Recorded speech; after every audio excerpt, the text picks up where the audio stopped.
जय हिंद साथियों। आज हम बात करेंगे एक कर्नल साहब की जो बहादुरी है। उस बहादुरी को पहले तो हमारी सलूट है, सलाम है और धन्य हो ऐसे बहादुर सैनिकों को जो कि एक ऑपरेशन को बड़ी कुशलतापूर्वक उस ऑपरेशन में विजय हासिल करते हैं। और क्या उस ऑपरेशन में उन्होंने पाया और क्या खोया, जानते हैं कर्नल साहब की बहादुरी, उन्हीं की जवानी। सर्वप्रथम मैं अपना परिचय दे दूं। मैं कर्नल तुषार जोशी, मैं कुमाऊं रेजिमेंट से बिलोंग करता हूं और अभी मैं राजकोट में एनसीसी ग्रुप में कार्यरत हूं। 2 गुजरात बटालियन एनसीसी को कमांड कर रहा हूं। ये मेरा एक अनुभव जो कि गुजरात प्रदेश से काफ़ी संबंध रखता है, ये है गांधीनगर के अक्षरधाम मंदिर का। आपने सुना होगा 2002 सितंबर 24 तारीख को वहां पर 2 आतंकवादियों ने मंदिर में हमला किया था, जिसमें 50-60 लोगों को मार दिया गया था बेरहमी से और करीब 80 लोगों को हॉस्टेज ले लिया था। उस वक्त मैं मेजर तुषार जोशी हुआ करता था और मैं एनएसजी ब्लैक कैट कमांडोज में तैनात था। स्क्वाड्रन कमांडर था वहां पर 2 स्क्वाड्रन का, जो कि एक ब्लैक कैट कमांडो का एक स्क्वाड्रन होता है। उस दौरान तब मैं मानेसर हरियाणा में वहां पे पोस्टेड था। जब ये कांड हुआ उस वक्त हम लोग मानेसर में थे।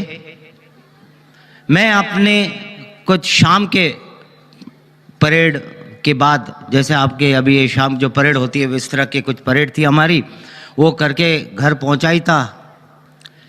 आते ही खबर मिली मेरे रेडियो सेट पे, मेरे फ़ोन पे, तब तो मोबाइल नहीं होता था, कि इस तरह से कुछ अटैक हुआ है और आपने निकलना है। मैं अलर्ट स्क्वाड्रन कमांडर था। मैं जिस हालात में था उसी हालात में घर से निकला और सीधा पालम एयरपोर्ट दिल्ली के लिए रवाना हुआ। साथ में मेरी टुकड़ी जो थी वो भी अपने हमारी गाड़ियों में बैठ के एयरपोर्ट पे पहुंच गई। वहां पर हमारे लिए फौजी जो प्लेन होता है IL-76 वो तैयार था।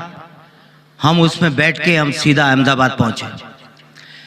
अहमदाबाद पहुंचते ही वहां पर हमारे पास हमारे लिए पुलिस की गाड़ियां आ गई थी लेने के लिए, और हम तुरंत वहां से गांधीनगर अक्षरधाम पहुंचे। और हवाई जहाज के दौरान मैंने अपने कमांडोज को ब्रीफ किया।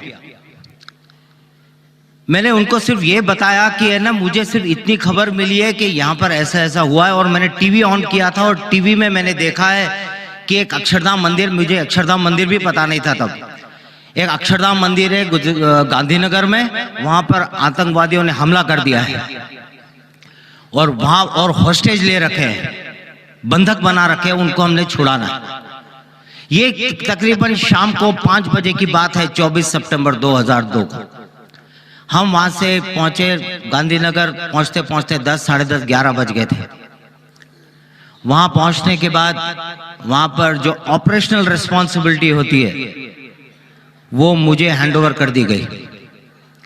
तब के आईजी थे मिस्टर चक्रवर्ती, उन्होंने मुझे ब्रीफ किया लास्ट में कहां पर उन्होंने आतंकवादियों को देखा। मैं आपको कुछ फोटोज दिखाऊंगा मेरे बताने के बाद, मेरी पूरी इसके बाद आपको बताऊंगा तो आपको अपने आप ज्ञात हो जाएगा। उन्होंने मेरे को हैंडओवर करने के बाद उन्होंने ये बताया कि यहाँ पर पुलिस के कई 3-4 कमांडोज शहीद हो गए हैं, और आखिरी बार जब देखा था तो 15 मिनट पहले एक वहाँ पे जो ऊपर के जो परिक्रमा है उधर देखे गए थे। उसके बाद 15 मिनट से कोई फायरिंग आई नहीं है। मेरे लिए एक बहुत ही चैलेंज वाली बात थी कि अब मैं इतने बड़े मंदिर में ढूंढूंगा मुझे कोई आइडिया नहीं था मंदिर के बारे में, मुझे सिर्फ जो ब्लोअप और जो मॉडल था उस पे बताया गया था, बाकी मुझे कोई ज्ञात नहीं। मंदिर इतना बड़ा, खूब सारे रूम्स, अब किस रूम में है ये दो आतंकवादी, किस में घुसे हैं कुछ पता नहीं। हम लोग अंदर घुसे, मैंने अपने पूरे टीम को छोटे छोटे स्क्वाड्स, हम लोग हिट्स बोलते थे, वो हिट्स में बांटा था, पहले से बटा होता है, उनको मैंने डिप्लॉय किया। मेरे जो स्नाइपर्स थे, स्नाइपर मतलब जो दूर से जो शिश लेके मारता है, निशाना, शार्प शूटर जिसको हम अमूमन बोलते हैं, उनको मैंने डिप्लॉय किया। उनका काम दो था, एक कहीं दिखता है मिलिटेंट आतंकवादी टेररिस्ट को जो दिखता है तो उसको क्लियर कट, अगर दिखता है तो उसको स्नाइप करना, उसको वहीं के वहीं मार देना। पर ध्यान में रखे कि कोई उसके साथ कोलैटरल डैमेज ना हो। कोलैटरल डैमेज मतलब उसके साथ और कोई नुकसान ना हो। और दूसरा टास्क था उसका सर्विलेंस, नजर रखना। इनको मैंने मुनासिब जगह पे मैंने डिप्लॉय किया और मेरे हिट्स बाएं से और कुछ हिट्स दाहिने से ये सर्च करना शुरू किया। अब रूम में सर्च कैसे करें, हर रूम में तक घुसना मुश्किल था, मुश्किल नहीं मतलब पता नहीं था किस कमरे में है, तो हमें हर रूम में स्पेकुलेटिव फायर करना पड़ा, मतलब ऐसा फायर करके अंदर चेक करना पड़ा कि अगर हम फायर करेंगे तो मिलिटेंट पक्का उल्टा फायर करेगा हम पर, और इससे पता लग जाएगा कि उनकी लोकेशन आइडेंटिफाई हो जाएगी। तो इस तरह से हमने एक एक रूम चेक करना शुरू किया। आप अगर अक्षरधाम मंदिर में गए होंगे तो आपने देखा होगा दाहिनी तरफ एक हॉल है, ऑडिटोरियम जिसमें पिक्चर दिखाते हैं, और उसके बाजू में एक टॉयलेट है।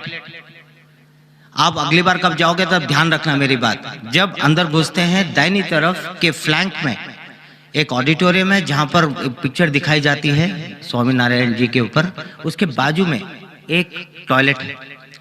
जब सर्च कर रहे थे तो सर्च करते करते जब वो टॉयलेट के अंदर मेरी एक फर्स्ट और सेकंड मैन की एंट्री हुई, फायर करते करते अंदर से रिटेलिएटरी फायर आया। फायर आते ही समझ गए कि अभी इसमें है। अंदर जब उन्होंने अंदर फ्लैश बैंग डाला, फ्लैश बैंग यानी एक ग्रेनेड होता है जिससे अंदर डालते ही वो खूब लाइट करता है, जिससे आंखें धुंधली अंधकार छा जाता है, और उसी का फायदा लेकर हमारे कमांडोस मारते हैं। जब ये किया तभी मेरे रेडियो सेट पे मैसेज आया कि ये मिलिटेंट जो टॉयलेट में छुपा था वो बाहर के दरवाजे से मंदिर की बाहर की तरफ निकल गया है, क्योंकि जो बाथरूम था एक तो अंदर की तरफ से दरवाजा था, एक बाहर के दरवाजे से था, एक बाहर की तरफ दरवाजा था जो सफाई वगैरह के लिए इस्तेमाल किया जाता था, वहां से वो बाहर निकल गया था। पर बाहर मेरा कॉर्डन था, जिन्होंने कॉर्डन मतलब जो घेरा लगाता है, वो जो कॉर्डन था उन्होंने उसको पिन डाउन कर दिया था, और वहां पर बैटल लड़ाई चल रही थी उसके साथ। वो पेड़ों के उसके बाहर आप देखोगे तो वहां पर एक नर्सरी थी, वो नर्सरी के पेड़ों में आड़ में छुपा हुआ था, और वहां पर सिर्फ मंदिर के जो बाहर की लाइटें थी, ये मैं टाइम बता दूं रात के 1-2 बज रहे थे। जब मैं अपनी जो मेरी जो टीम थी, छोटी हिट थी, मेरे साथ भी 4 कमांडोज थे, हम उसको लेके मैं बाहर गया क्योंकि मेरा उस पोजीशन में रहना जरूरी था। तो उसके पास में एक छोटी सी दीवार थी, उस दीवार के पीछे मैं चला गया अपने हिट के साथ। आपने देखा होगा बाहर की तरफ, पीछे की तरफ जहां पर पुतले बनते हैं, स्कल्पचर्स बनते हैं, तो वो इलाका था। तो उस इलाके में मैं जाके दीवार के पीछे मैंने आड़ लिया, कवर लिया। वहां से मेरे को हमारे जवान, हमारे कमांडोज का और उस आतंकवादी का फायर ये हमको मेरे को दिख रहा था। जब मैं उसके लाइन में आया, बिल्कुल उसके सामने आया, लेकिन दीवार के पीछे, मैंने तभी उसको स्पॉट कर लिया उसके फ्लैश के कारण। जो AK-47 फायर कर रहा था, AK-47 के फ्लैश से उसको स्पॉट कर लिया। अभी सिर्फ ये था कि बाकी इस बीच फायर करते करते मेरे एक जेसीओ साहब, उनको गोली लगी और वो उनको इवैक्यूएट करना पड़ा, क्योंकि मिलिटेंट था, वो आतंकवादी था, वो उसका तो कोई निशान नहीं, वो तो बस अंधाधुंध फायर कर रहा था, जहां पर आवाज आई वहां फायर करता जा रहा था। उसमें मेरे एक जेसीओ साहब थे, उनको गोली लग गई, उनको इवैक्यूएट कर दिया गया। वो पोजीशन फिर मैंने ली और उसको ऑब्जर्व किया। मैंने बोला अभी सब, मैंने रेडियो सेट पे अपना पास किया कि अभी कोई फायर नहीं करेगा, शांत रहो। मैंने उसको स्पॉट कर लिया है, आप अपने अपने जगह पे रहो, और अगर भागने की कोशिश करता है तब मारना है, तब तक नहीं, क्योंकि मेरा इरादा था अभी इंटरवीन करने का, अंदर घुसने का, क्योंकि ऐसे वो मारेगा तो और मेरे 3-4 लोगों को ले जाएगा। तो मेरे साथ एक मेरा एक बडी था, उसका नाम था सुरजन सिंह भंडारी। आपने कहीं सुना होगा वो अक्षरधाम, आप तो बच्चे तब तो पैदा भी नहीं हुए होंगे, जो स्वामी जी होंगे और बाकी के जो बुजुर्ग होंगे उनको पता होगा। एक उसके कई 1 साल तक एक सुरजन सिंह भंडारी अक्षरधाम कमांडो अहमदाबाद हॉस्पिटल में कोमा में है, ये आपने कई बार पढ़ा होगा, सुना होगा। ये वही जवान था, वो मेरे साथ मेरा बडी था। मैंने उसके ऊपर नजर रखा, उस मिलिटेंट के ऊपर, उसके फ्लैश के ऊपर। मेरी नजर सिर्फ फ्लैश के ऊपर थी कि उसको स्पॉट करना था। मैंने सुरजन सिंह को बोला, बेटे वो मुझे दिख गया है और अभी हमने दीवार को कूदना है। दीवार इतनी छोटी थी, 3-4 फुट की दीवार थी और उसके ऊपर ऐसे स्पाइक्स, ऐसे पोल लगे थे और इसके ऊपर लाइटें थी। मैं यहाँ पर एनवीडी से नाइट विजन डिवाइस से भी नहीं देख सकता था, क्योंकि वो लाइट का जब नाइट विजन डिवाइस पे पड़ता है तो वो इफेक्टिव नहीं होता है। मुझे ये थोड़ा सा प्रॉब्लम आ रही थी, क्योंकि उसको हम लोग दिख रहे थे, क्योंकि हम लोग, हमारे पीछे सिटी की लाइट्स थी, मंदिर की लाइट्स थी, इसलिए हमारे सर उसको दिख रहे थे। तो मेरा उठना भी खतरे से खाली नहीं था, पर मारना जरूरी था। मैंने सुरजन को बोला, बेटे मैंने उसको देख लिया है, मैं स्टैंड बाय गो बोलूंगा, उसमें हम लोग ग्रेनेड फेंकेंगे, उस ग्रेनेड के ब्लास्ट के साथ हम उठेंगे और हमारे पास जो MP5 वेपन था हम उसको फायर करेंगे, जिससे उसको एक्शन रिएक्ट करने के लिए मौका ना मिले। हुआ वही, मैंने बोला स्टैंड बाय गो। हम खड़े हुए, हमने ग्रेनेड फेंका और हमने हमारे हथियार फायर किए। और उसी फायर में उसने उल्टा फायर किया। ये तो बाद में पता लगा कि वो मरते मरते फायर कर रहा था, लेकिन उसने फायर किया और उस बस्ट में मेरे सुरजन सिंह भंडारी को के यहाँ पर ब्रेन स्टेम होता है या कुछ खास नस होती, उस पे लगी और वो भाग करके नीचे गिर गया। और उसी बर्स्ट में उसको यहां लगी और मुझे गर्दन पे लगी, यहां काट के चले गया। मुझे पता ही नहीं लगा कि मुझे लगी है, क्योंकि ऐसे काट के गई थी। ये तो मुझे बाद में पता लगा, जब मैं सुरजन सिंह भंडारी को CPR दे रहा था, जब मैं उसको रिसस्टेशन दे रहा था, माउथ टू माउथ रेस्पिरेशन दे के उसको रिवाइव कर रहा था, तब उसने जब जोर से करके ऐसे सांस ली, तुरंत मैंने रेडियो सेट पे इसको बुला के इवैक्यूएट कराया। और जब मैं उसके मुंह में सांस दे रहा था, रिसस्टेशन दे रहा था, तब मेरा उसके मुंह पर ऐसा ब्लड छलका। ये ब्लड कहां से आया मुझे समझ में ना आया। फिर जब मैंने जांचा अपने आप को, तो मेरे यहां से ब्लड उसके मुंह पे गिरा था, क्योंकि मैं फोर्स लगा रहा था तो ब्लड स्पर्ट हुआ, बाहर गिरा। तब जब मुझे पता लगा कि यहाँ पे कटा है, तब मुझे उसके बाद दर्द होने लगा। तब तक काफी टाइम हो गया था, क्योंकि बॉडी गर्म थी, सामने दुश्मन था, तो इसमें मुझे पता नहीं लगा। लेकिन ऐसे काट के चले गया, कुछ मुंह दांत मेरे टूट गए, वो हो गया था। पर बाद में जब बॉडी ठंडी हुई तब पता लगा कि मुझे चोट लगी है। पर मुझे कुछ हो नहीं रहा था, ऐसा कुछ वीकनेस वगैरह कुछ फील नहीं हो रहा था। तो मैंने अपना पटका बांधा और फिर तब तक मेरा दूसरा बडी आया और हम कूद के अंदर गए। तब तक कुछ फायर नहीं हुआ, तब जाके देखा तो वो मरा पड़ा था। हो सकता है वो मरते मरते उसने जो फायर किया और मेरा नुकसान कर गया।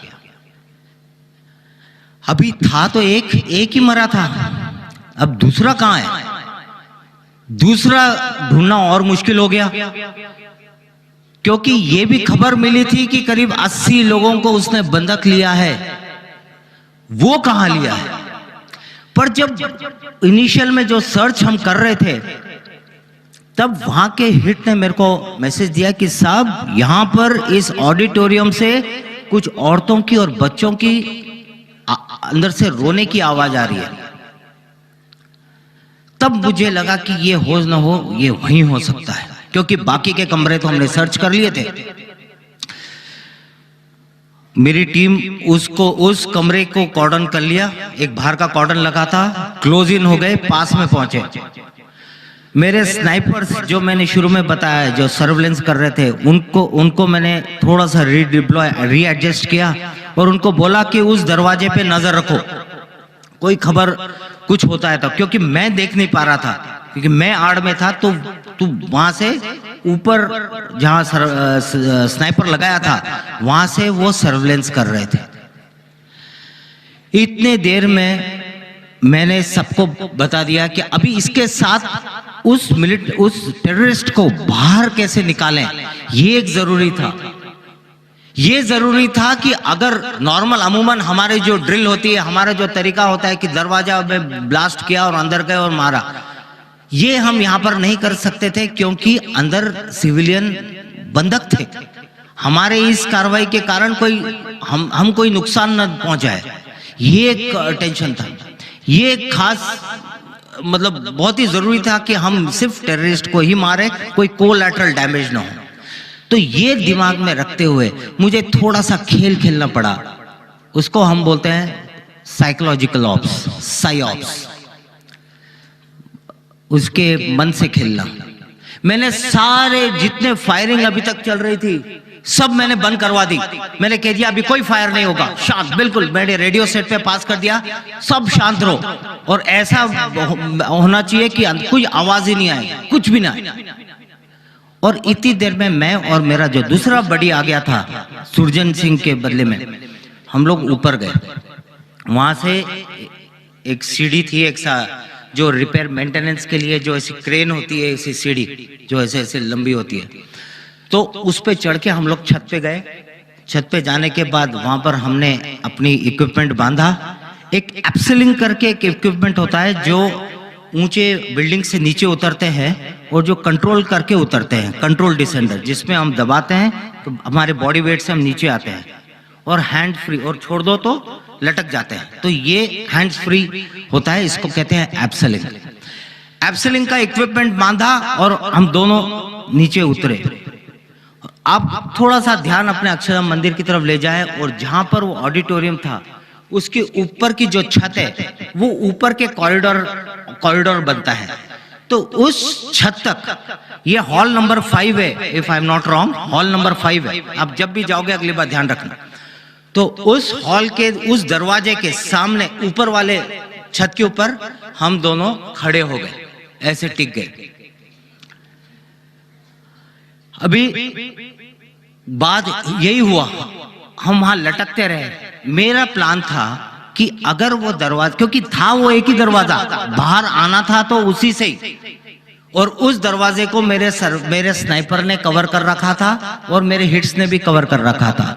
पर स्नाइपर को मैंने हुक्म दिया था कि अगर वो अकेला क्लियर दिखता है तो मारना है। हम करीब 10, 15, 20 मिनट हम लोग लटके रहे। ऐसा हार्नेस बनता है, पूरा बनने के बाद ऐसे हम लटके रहे, पकड़कर।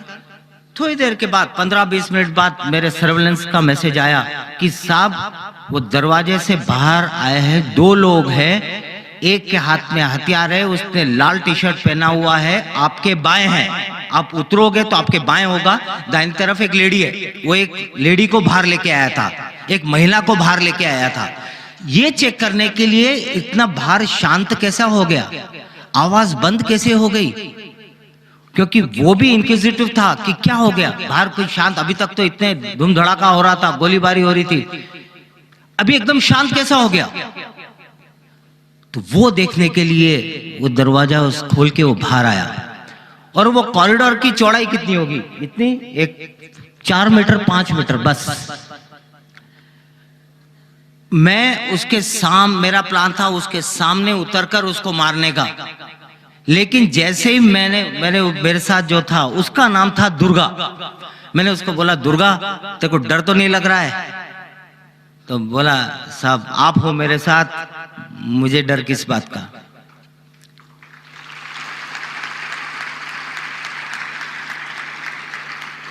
और वहीं बैठे बैठे हम लोग गप्पे लगा रहे हैं। क्या गप्पे लगा रहे हैं? मैं उस वक्त ये हालात थी जो अभी हमारे जो डॉक्टर विक्रम एक्स डीजीपी जो बता के गए कि लड़ाई के पहले गोली तैयार रहती है, अगर तुम्हारी नाम पे गोली बनी नहीं है तो कोई तुम्हें मार नहीं सकता। यही बात थी। मैंने दुर्गा को बोला बेटे अभी हम उतर रहे हैं, डरना मत। नहीं साहब आप हो मेरे साथ, मुझे डर नहीं। लेकिन एक बात बताऊं, डर तो मुझे भी लग रहा था क्योंकि मैं इंसान हूं, लेकिन हमारी ट्रेनिंग ने यह बताया कि डर के आगे भी जीत है। डरते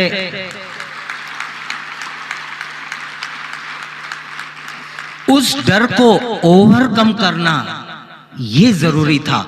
और मैं as a leader, as a task force commander, मेरे चेहरे पर ये डर दिखना नहीं चाहिए था। अगर मेरे चेहरे पर डर दिखता, अगर मैं पीछे हट जाता तो मेरे ट्रूप्स कमजोर पड़ गए होते।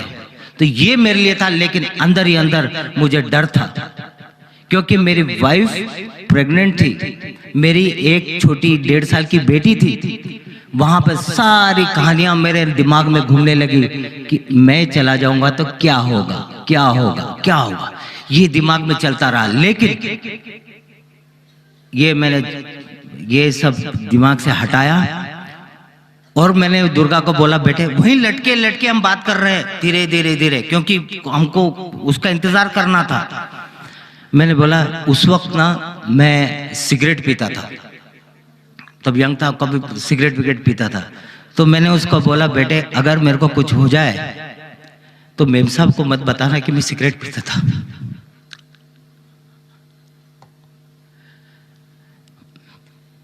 उसको भी इस तरह से लगा कि साहब ऐसे क्यों बात कर रहे हो, कुछ नहीं होगा। अभी भी मैं वो बात सोचता हूं तो मेरे रोंगटे खड़े हो जाते हैं। इतने में स्नाइपर का मैसेज आया, साहब वो बाहर आ गया फिर से, और सेम वही पोजीशन है, लेकिन अभी एक आदमी को बाहर लेके आया है। मैंने बोला दुर्गा बेटे चलो, मैंने स्टैंड बाय गो बोला हम, और उसको सिंगल शॉट पे रखा, वेपन को सिंगल शॉट पे रखा। बर्स्ट, एक सिंगल शॉट मोड होता है, एक बर्स्ट मोड होता है। बर्स्ट पे करेंगे तो कई गोलियां जाती है, उसमें कोलैटरल साथ वाला मरने का खतरा, इसलिए मैं सिंगल शॉट मारा। अब दिमाग में ये था कि अगर मैं पहले मारूंगा तो मैं जीऊंगा, अगर उसने पहले मारेगा तो वो जिएगा। इसी मैं बोला स्टैंड बाय गो बोला, और हम सीधा उसके सामने, मतलब 5 मीटर जहां पर ये कैमरा वाला है बस उसी वहां होगा, और मैं यहाँ था उसके सामने उतरा। उतरती एक गोली फायर, इधर गोली बीचों बीच और वो ढाब नीचे।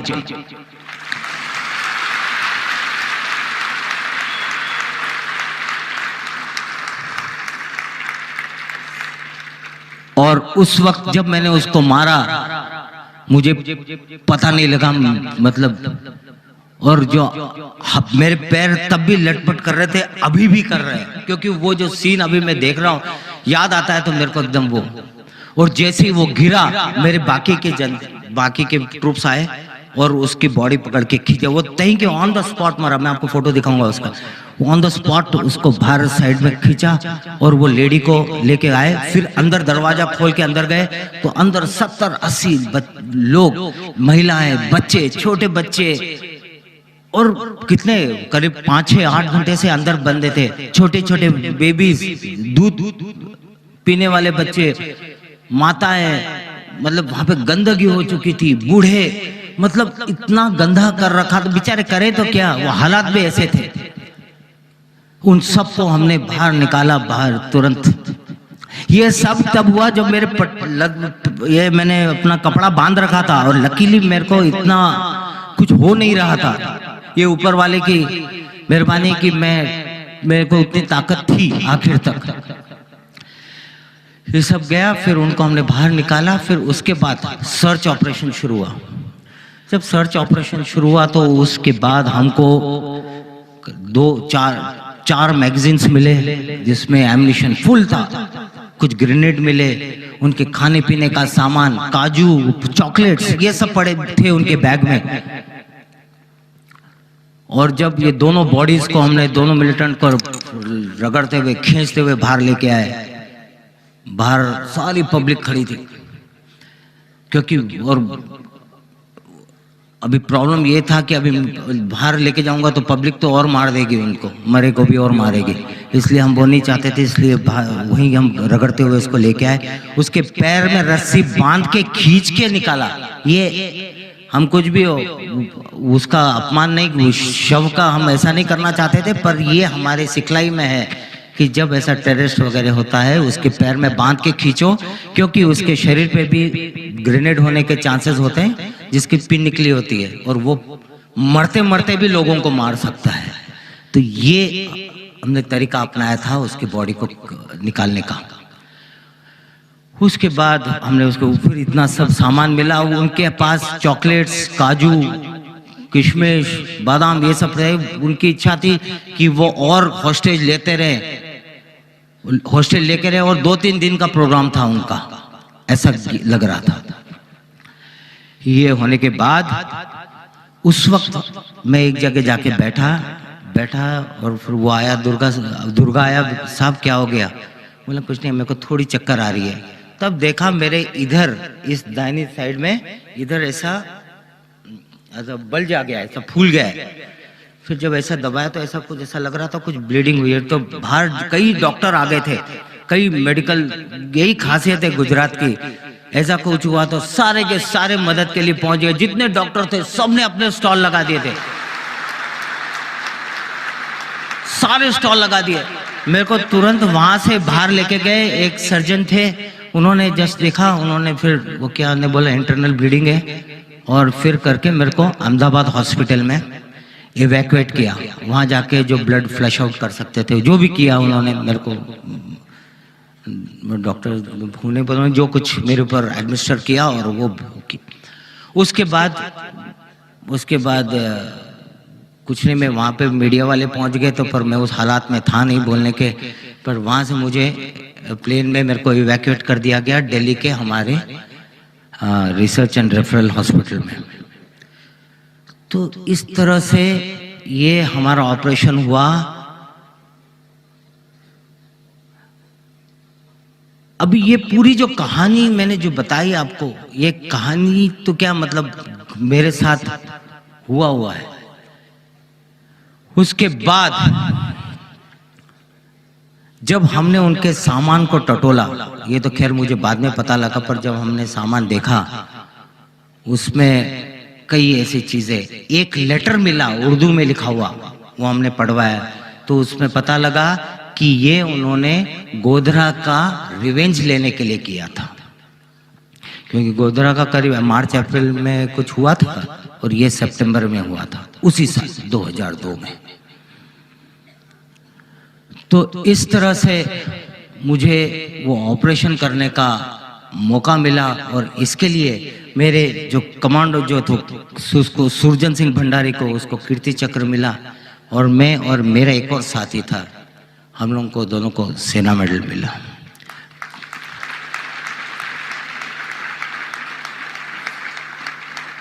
मेरे को एक चीज कहना है कि हमारे हिंदुस्तान की फौज के जो अफसर, जवान, जेसीओस जो है, ये बहादुर है।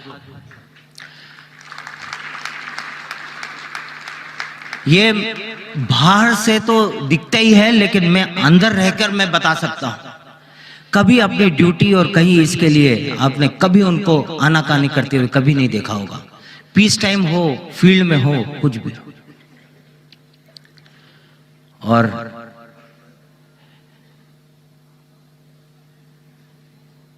कि जो हमारे हिंदुस्तान के जो जवान हैं, ये मुझे मौका मिला था ये ऑपरेशन करने का, और मैं उसमें जिंदा तुम्हारे सामने मेरी एक कहानी बताने के लिए मैं जीवित हूँ, लेकिन कई लोग नहीं होते। तो और हमारे में जो काबिलियत है वो इतनी परिपूर्ण है, इतनी है कि उनको जब भी मौका मिले वो पक्का उसको पूरा करेंगे। मुझे मौका मिला इसलिए मैंने किया। मैंने कि मैं ही एक बहादुर था या मैं ही एक फन्ने खाऊं हिंदुस्तान आर्मी में, नहीं। देखा होगा कितने लोग हैं कारगिल की लड़ाई में, देखो कितने हमारे अफसर शहीद हुए, जवान शहीद हुए, वो सब हमारे देश के काम आए। ऐसी कई हजारों हमारे पास ऐसे लोग हैं। सिर्फ मुझे मौका मिला और मैं आपके सामने बताने के लिए आया।